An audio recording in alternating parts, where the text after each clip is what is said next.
Public প্লেসে বারে যদি ড্রেস খুলে খুলে পড়ে যায় আর এটা টেনে উঠাইতে হয়, এটা আসলে কতটা লজ্জাজনক একটা মেয়ের জন্য। আসলে এই ব্যাপারটা অনেক উইয়ার্ড লাগে, যেই ড্রেসটা পরে আপনি কমফোর্ট না সেটা কেন আপনি ক্যারি করতে যান।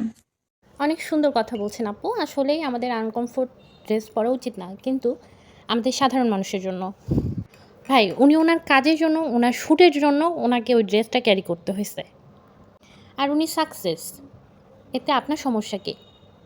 এমন অনেক ব্রাইডাল শ্যুট আছে যেখানে মেয়েরা কমফোর্ট থাকে না শাড়ি বা লেহেঙ্গার উপর দিয়ে, কিন্তু তারপরেও তাদেরকে পরতে হয়। তারা কমফোর্ট না জন্য তারা পরবে না? পরতে হয়, কাজের পারপাসে পরতে হয়।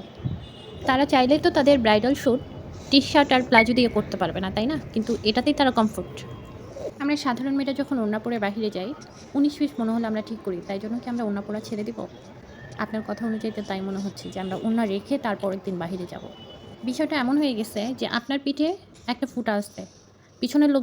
পিছনের লোকটা দেখে আপনাকে বারবার বলতেছে আপনার পিঠে একটা ফুটা। কিন্তু তার পিঠে কয়টা ফুটা আছে সেটা তো সে জানে না।